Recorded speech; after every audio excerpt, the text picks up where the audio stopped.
Assalamualaikum warahmatullahi wabarakatuh. Halo guys, pada video kali ini saya, Riwi Yunia Lestari, akan membahas tentang kondisi psikologi kesehatan yang kritis. Video kali ini saya akan membahas 5 pokok pembahasan seperti yang telah tertera di layar. Sebelum itu, tahukah kalian apa itu keadaan yang kritis?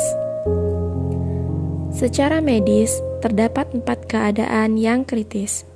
Pertama, pasien dengan penyakit kritis merupakan keadaan akut, disfungsi organ sampai pada potensial penyakit hingga kegagalan organ yang reversibel.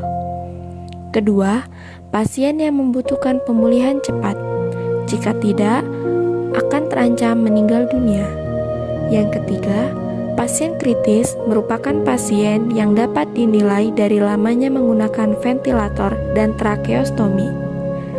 Keempat, keadaan yang mengancam, tidak stabil, dan memerlukan observasi yang penuh serta diwaspadai.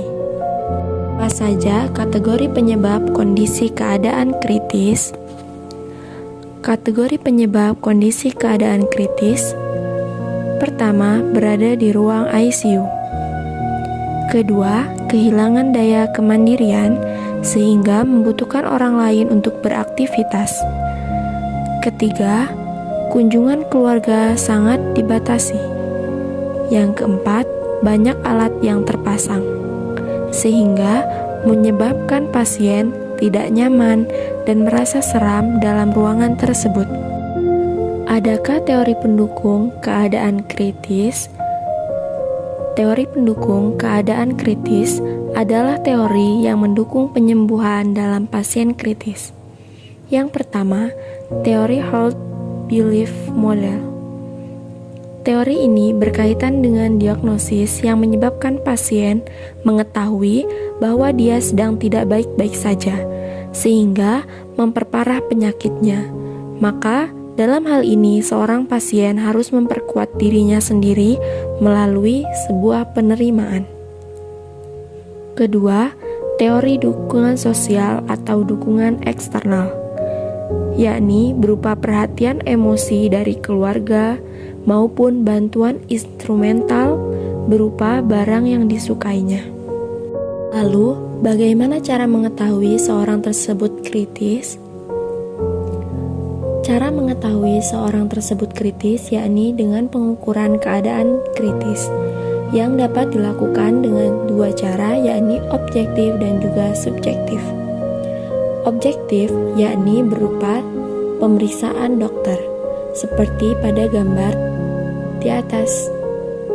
Kemudian subjektif, yang pertama, subjektivitas seseorang berpengaruh dengan persepsi terhadap sejauh mana lingkungan sosial mempengaruhi.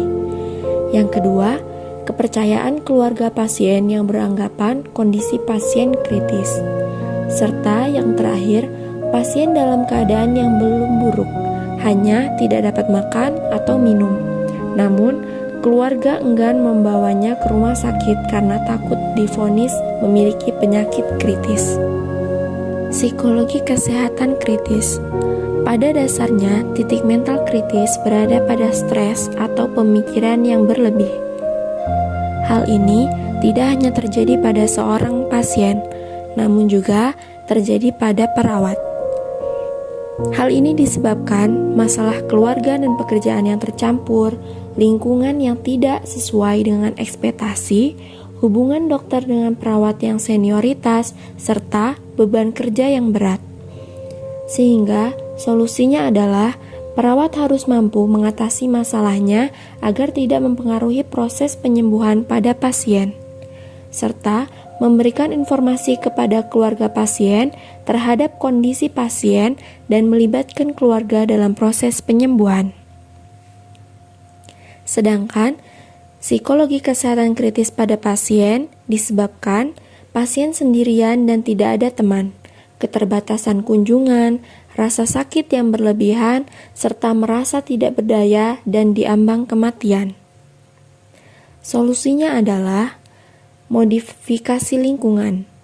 memberi jam kunjungan yang fleksibel, serta pasien harus memiliki keinginan yang kuat untuk sembuh dan berdamai dengan keadaan yang dialaminya saat ini.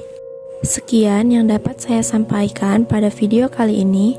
Wassalamualaikum warahmatullahi wabarakatuh.